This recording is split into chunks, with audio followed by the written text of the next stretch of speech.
Welcome to MMA on the Rocks. My name is Bill Welker. You are listening to episode 311 of the podcast, unless you're joining live on Facebook, Twitter, or YouTube.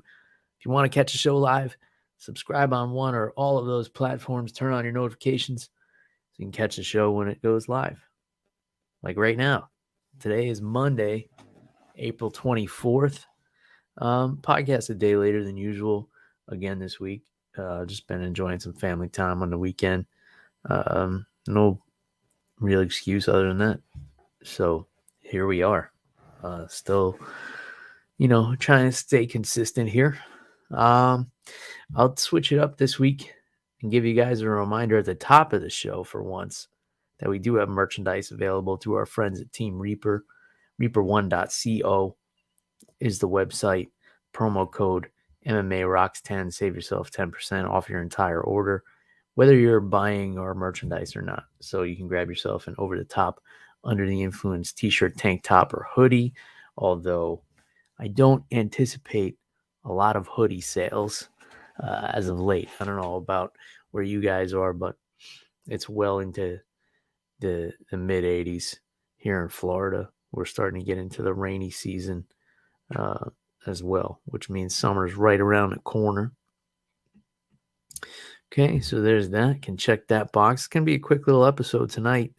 Not a whole lot to talk about. We had a pretty good fight night on Saturday, and we have a decent card coming up next Saturday, although, not the biggest name value cards, but still worth talking about.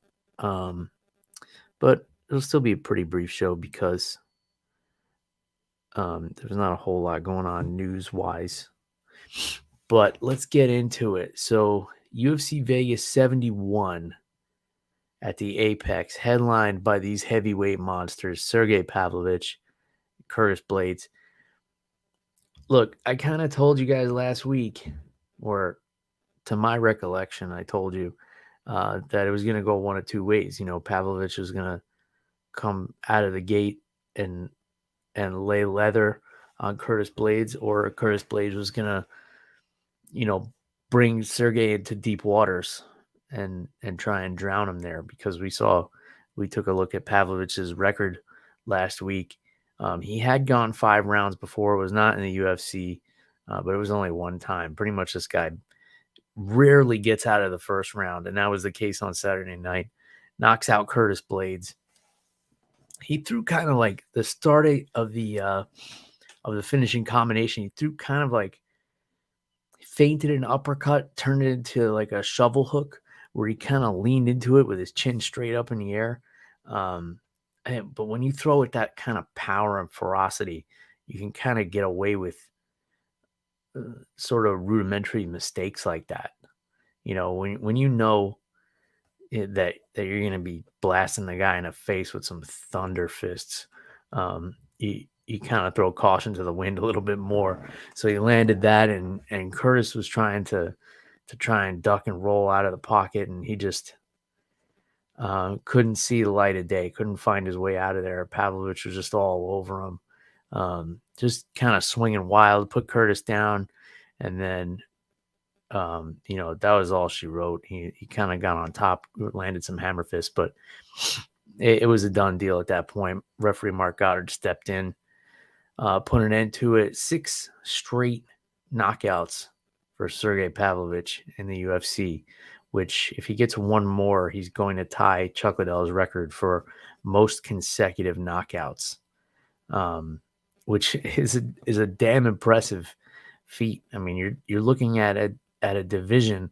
where the greatest champion of all time defended the belt 3 times. So you're talking about a guy who can't even go, the best to ever hold the title in the UFC couldn't hold it for more than 3 fights. Yet this guy has 6 straight knockouts in this heavyweight division, where like almost every guy has one punch knockout power.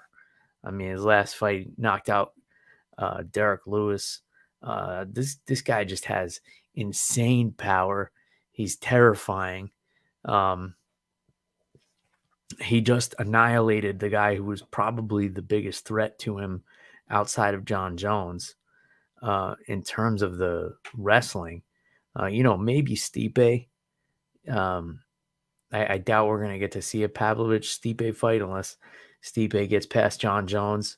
And Pavlovich said he wants to hold out for the title shot. He wants the winner, John Jones and Stipe. And I don't see how anybody could deny him that, because he's pretty much just demolished everybody he's faced so far.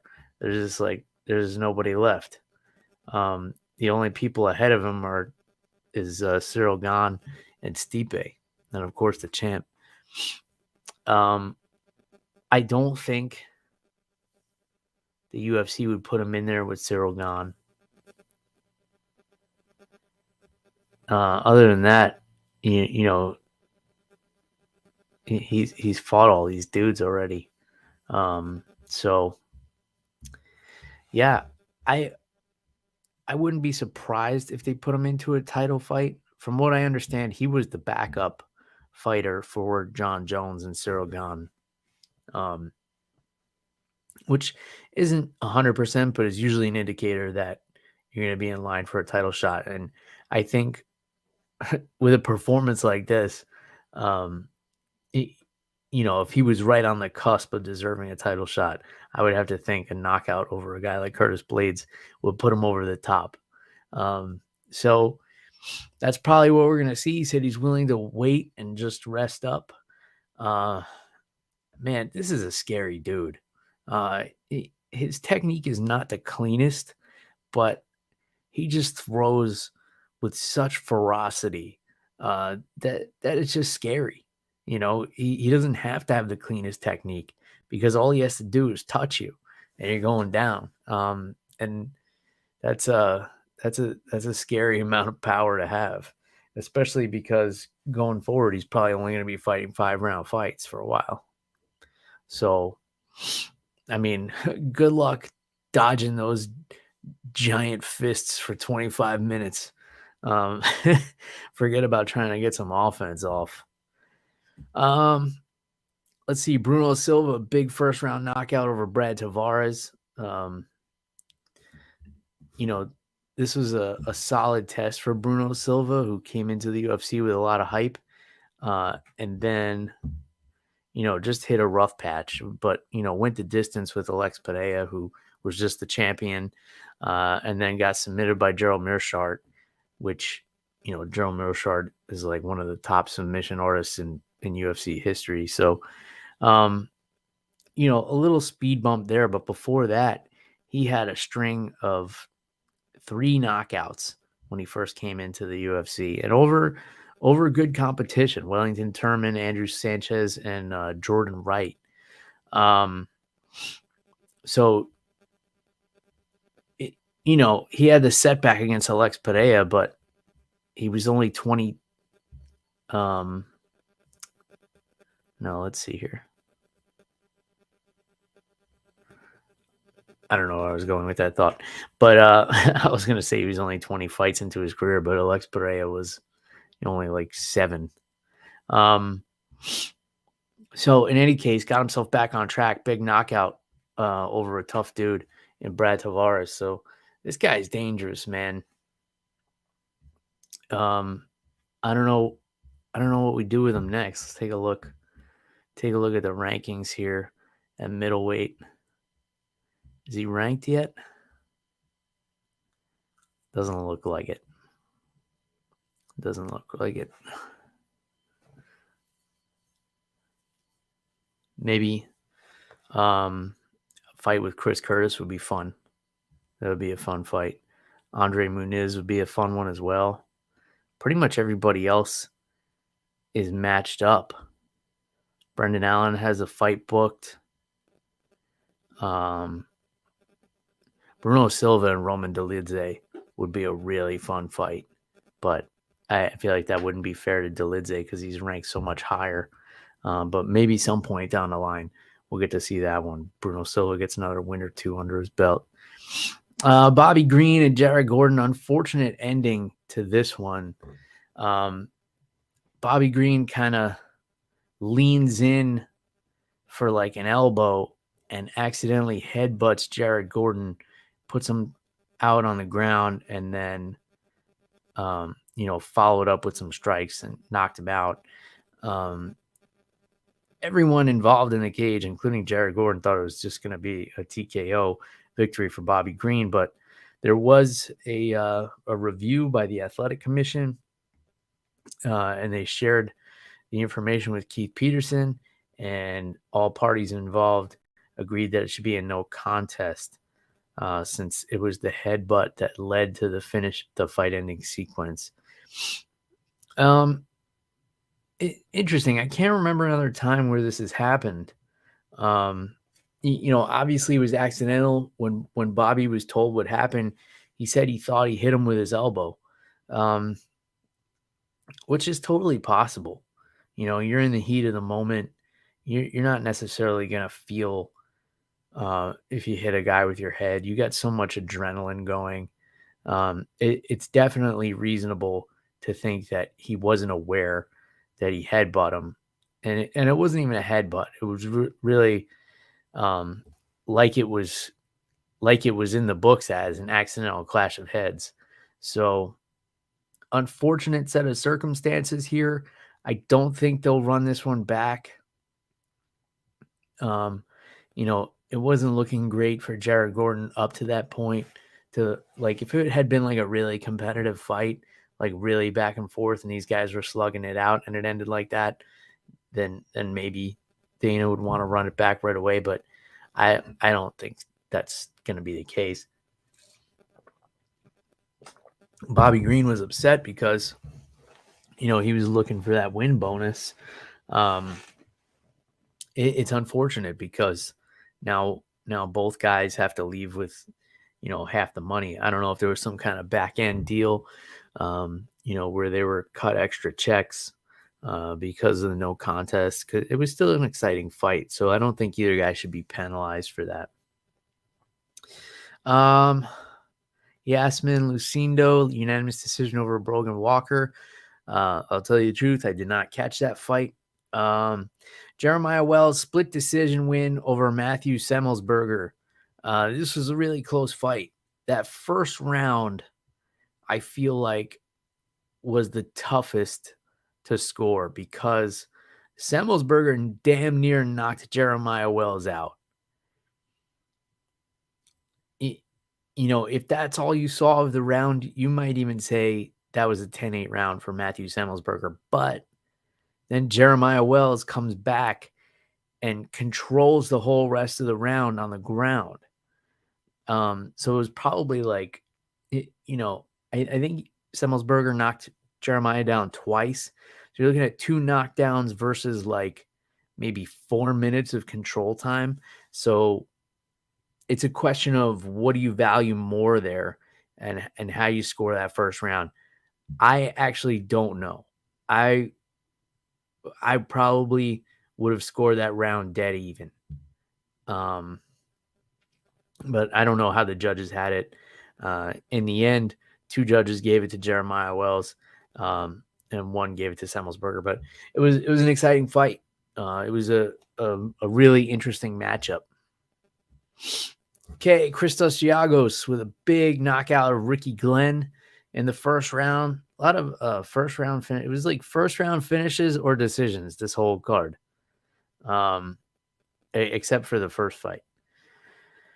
Let's see. Montel Jackson knocks out Rani Yahya in the first round. That was kind of sad to see for me because Rani Yahya has been around for so long. He's such a tough competitor, but 38 years old, and he's been doing this for so long. Let's see, how many fights does Rani Yahya have? Just wasn't moving well on the feet. Not moving at like a UFC speed. Okay, so he's got like 40 fights. They've been doing this for a while. 38 years old. I mean, he was coming off of 2 wins, but just the speed was a huge issue for Rani Yahya in this fight. And, Montel Jackson did a good job of taking advantage of that and getting that knockout. I mean, his nickname is Quick for a reason. So 4 straight wins for Montel Jackson. I don't know what Rani Yahya does from here. I don't know if he was trying to make a run of it. I mean, it's not a good sign if you're 38 years old and fighting on the prelims. It doesn't exactly scream like title shot anytime soon, especially in a division that's so log jammed right now in this bantamweight division. Norma Dumont, unanimous decision over Karol Rosa. Did not catch this one either, guys, so I got nothing for you on it. If any of these ones that I missed were worth watching, please do let me know. I did see the rest of the card. So Mohammed Usman had a really rough first round against Junior Tafa. Junior Tafa, his takedown defense looked like damn near perfect in the first round, and he was just tagging Usman on the feet. Usman is such a big dude, and he carries so much muscle that it seemed to just be a mobility issue against Tafa. Like he just didn't have the fluidity on the feet that he needed to strike with a guy like Junior Tafa, who hits really hard and moves really well for a heavyweight, especially for someone who's built the way he is. Mohammed made adjustments in between the first and second round. He was able to, secure the takedown somewhere like towards the middle of the second round and then hold Junior Tafa down. Junior just was lost on his back. It seemed like he had no idea like how to even scoot his back to the cage. There wasn't much effort to try and get up, and when you've got a giant of a man like Mohammed Usman on top of you, I mean, that's enough to suck the life out of anybody. It says he's 6'2", 240, but he just looks like monstrous in there. He's like that's just a big dude. Like he really is like an inflated version of Kamaru Usman. They have like the same frame. He's just like 100 pounds heavier. So I damn sure wouldn't want to be stuck under that guy. Mark Fellows says 30-27 Tafa. Usman did 0 damage. I may be slightly biased. Yeah, he didn't do a whole lot of damage, but he definitely controlled the fight in the second and the third round. So, that's what got him the decision there. But as far as the first round went, it was super one-sided. William Gomez split decision over Francis Marshall. This was a good fight. It was pretty back and forth. Both guys had their moments. And it was close. William Gomez coming away with the decision, and I'm not mad at it. It was a good fight. He has those quick kicks that he was landing quite a bit. Francis Marshall has good pressure though, so he was moving forward for a lot of this fight. I thought it was entertaining. The fight of the night for me was the first fight, Brady Heistand against Bajarel Dana. This fight, man, Heistand really showed some heart and grit here. If you guys didn't watch this card or you didn't watch the prelims, I would say definitely go back and watch this fight if you have the time this week. Dana was landing a lot. His striking looked really good for the first 2 rounds. He was definitely up on the scorecards. It was a situation, one of these rare situations where Heistand needed a finish in that third round, and he went out and got it. He found a way to get Bajarel Dana to the ground, which he was struggling with the entire fight, and just basically drained Danah's gas tank to the point where he couldn't fight back, and the referee had to step in. He was making him carry his weight and hitting him with some ground and pound, and Danah was just so tired by that third round he couldn't fight back. But it was not looking good for Blayde in those first 2 rounds. I mean, he had visibly taken some damage. Face was bloodied up. And he proved that he's just got a dog in him, and he was able to come back and get that much needed finish in the third round. I mean, otherwise he's walking away with a loss here for sure if it had gone to the judges' scorecards, even if he won that third round. So very, very impressive performance by this kid. It was the comeback of the night. I thought it was the fight of the night. It was just super entertaining. This kid's only 23 years old. He's only got 9 fights. So, and 3 of them are in the UFC. So, like a third of his fight experience is in the UFC, which is crazy. But if you look at his record, he's a big finisher. So, we know this kid is tough from bell to bell here. He called out the dude that just fought Raul Rosas. And he said, "Oh, you like to beat up younger guys, I'm next," or whatever he said. It was good. It was a good call out. So yeah, short card. It was on early, which is always nice for me. Of course, when the cards are on early, I don't have the chance to watch them when they're early. So I watched it after the fact, and then a little bit went back and rewatched some stuff on Sunday morning. But yeah, it's going to be interesting to see what happens now. Like, what do you do with Curtis Blaydes also? I feel like maybe you run it back with Tom Aspinall. I feel like that could be a fair thing to do, because that one ended, if you guys remember, with Aspinall getting his knee injured. So, they're ranked 4 and 5 as of right now. I don't know if that's going to change come tomorrow. Yeah, other than that, I don't know what you do with Curtis Blaydes. I mean, if you want to get rid of him, give him to Jalton Almeida.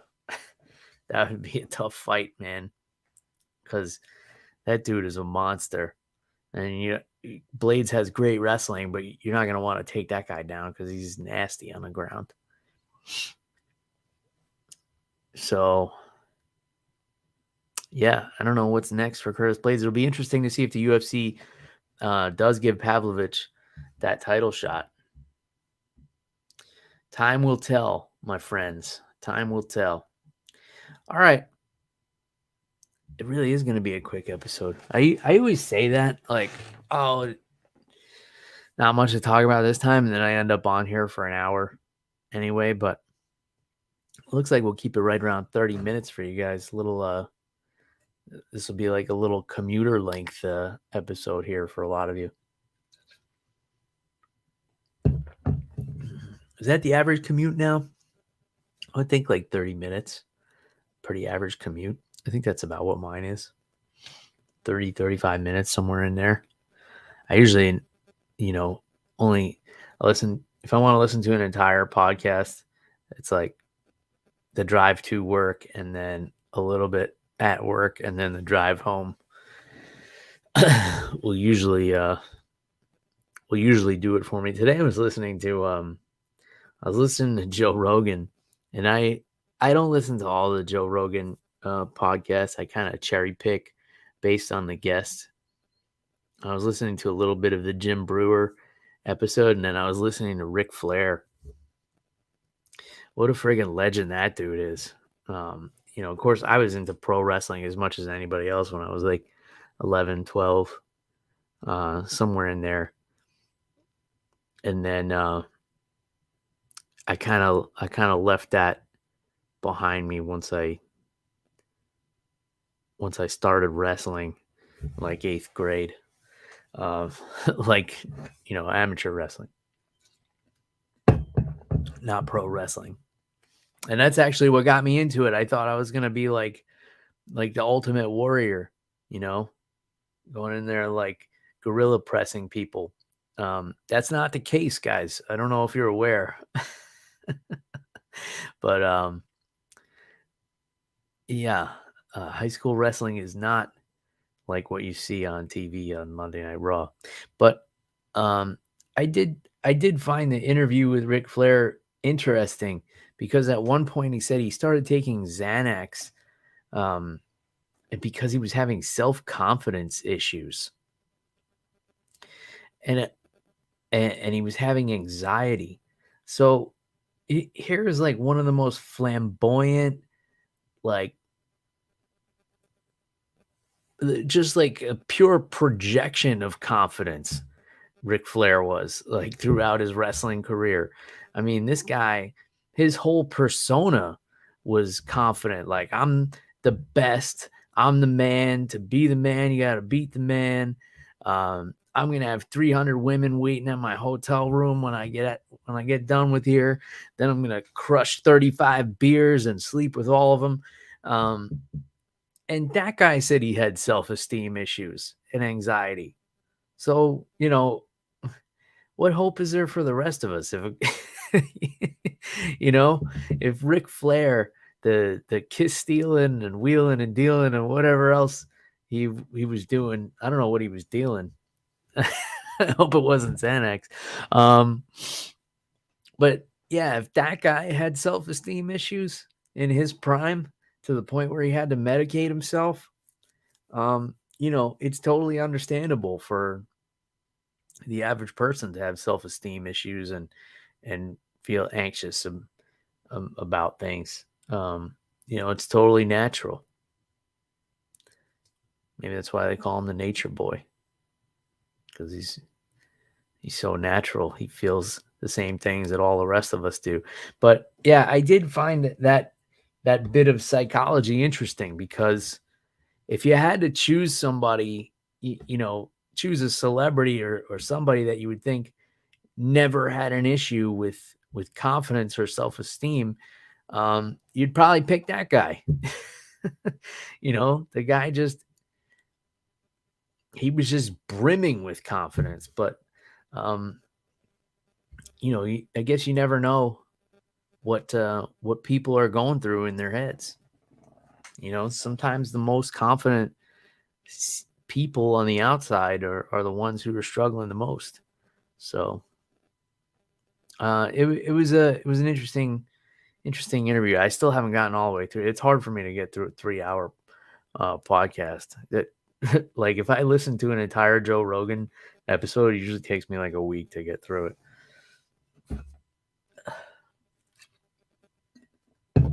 And then sometimes I'll forget what they were like. I'll be listening to it and then I'll go back to it a day or two later, and then I'll have to rewind it because I forget what's going on. Which is why I always keep this show to like an hour. You'll rarely see an MMA on the Rocks episode that goes over an hour. That's because I'm playing to my attention span, and I'm assuming that anybody who listens to this is in the same boat as me. But I know there are a lot of you that will listen to like 3 Joe Rogan episodes in a day and be fine and be able to digest all that information. And good for you guys. That's awesome. My brain does not work like that. I have to digest small amounts of information at a time. And even then it takes me a while to process things. Yeah. So that's that. Let's get into UFC Vegas 72 back at the Apex again next week. So here's another bantamweight main event, which we just had like 2 weeks ago in Sandhagen and Marlon Chito Vera. So Yadong Song and Ricky Simone getting in there for the main event. This is a really interesting fight because Ricky Simone is on a hell of a hot streak here. 5 wins in a row. Finishes in his last 2 fights over Rafael Assunção and Jack Shore. Yeah,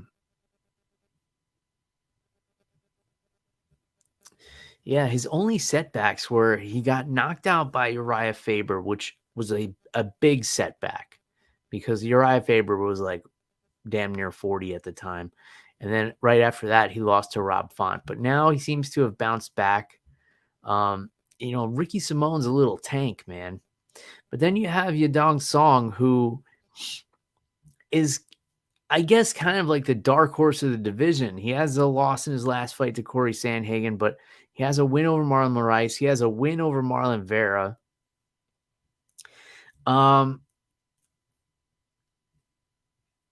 I don't know if it's maybe the 5-round fights where he struggles.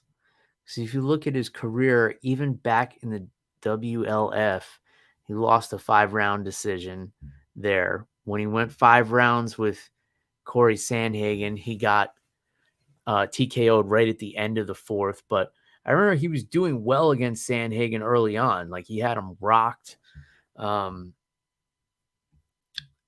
Yeah, he can definitely hold his own with anybody in the division.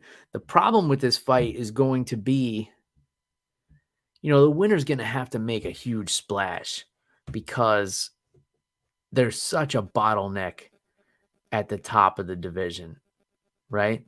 Because we got Aljamain Sterling's going to fight Cejudo for the title coming up, at which point Aljamain may move up to featherweight, win or lose. That's kind of my prediction. Then you have Merab and Corey Sandhagen are going to fight. Supposedly Sean O'Malley's been promised a title shot. You just got, so much congestion at the top of this division right now. Let's take a look real quick. Yeah, and you got Peter Yan still floating around up there. Dominic Cruz, let's not forget. Pedro Munoz coming off a big win. Okay. You got Umar Nurmagomedov creeping around, about to make his way into that top 10, most likely.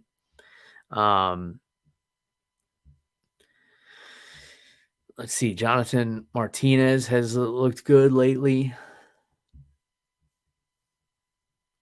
And then you got Rob Font.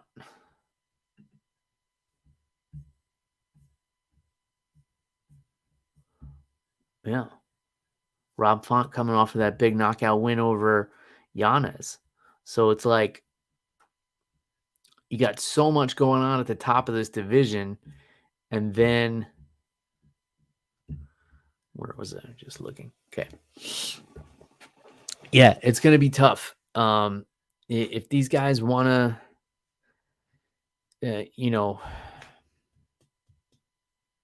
it's weird, right? Because normally you fight in a main event and then you're looking at a title shot, but that's just not going to be the case. There's just too many other people ahead of you in line.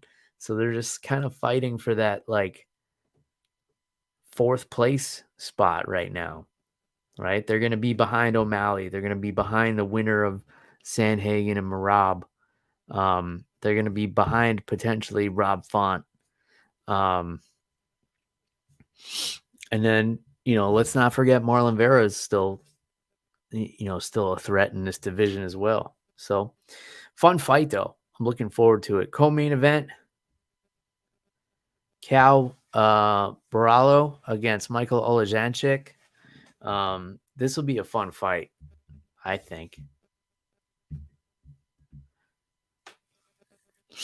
Borrallo, he's got a scary looking neck tattoo and has not lost a fight since 2015. And Olajanchik is just tough as nails, man. He's one of these Polish hammers. Coming off of 2 straight wins, 2 straight knockout wins. Only 3 losses in the UFC, which, this is a tough division. this 185-pound division. So I think this is going to be a competitive fight. Olajanchik, a little bit more well-rounded. So probably more ways to win this one. But, Barallo hits damn hard. Then we got Rodolfo Vieira against Cody Brundage. That'll be a fun fight. Obviously, Vieira, world-class Brazilian Jiu-Jitsu, but he's had issues with his cardio in the past, and the cutting weight for MMA. Coming off a loss to Chris Curtis. Before that, submitted Dustin Stoltzfus. And then he was submitted by Anthony Hernandez just because he ran out of gas. I mean, this is a guy who just carries so much muscle. And I guess he's just got to get the weight cut under control. Cody Brundage, solid fighter, coming off a knockout loss against Michael Olajanchik. So here they are on the same card. Kind of up and down throughout his UFC career here, but it'll be an interesting fight. Obviously, if it goes to the ground, Vieira is going to have a huge advantage there. But the longer the fight goes, the more it's going to favor Cody Brundage, possibly getting a late TKO stoppage. Julian Rosa, always exciting to watch. Was on the same season of The Ultimate Fighter as my buddy Billy Quarantillo back in the day, season 22 of The Ultimate Fighter, back when Conor McGregor and Uriah Faber were the coaches. He's getting in there against Fernando Padilla. And let's take a look at this guy real quick. Okay, comes from Mexico, 26 years old. UFC debut. All right. Doesn't look like he was on the Contender Series or anything. Came from Fury FC. Julian Rosa is a tough draw for your UFC debut. So we're gonna see what this kid's made of. Let's see what else is jumping out to me. Marcos Rogerio de Lima and Waldo Cortez Acosta. The battle of big dudes with a lot of names. That's what we got here. So this will be a fun one. Waldo Cortez Acosta, Salsa Boy. All right.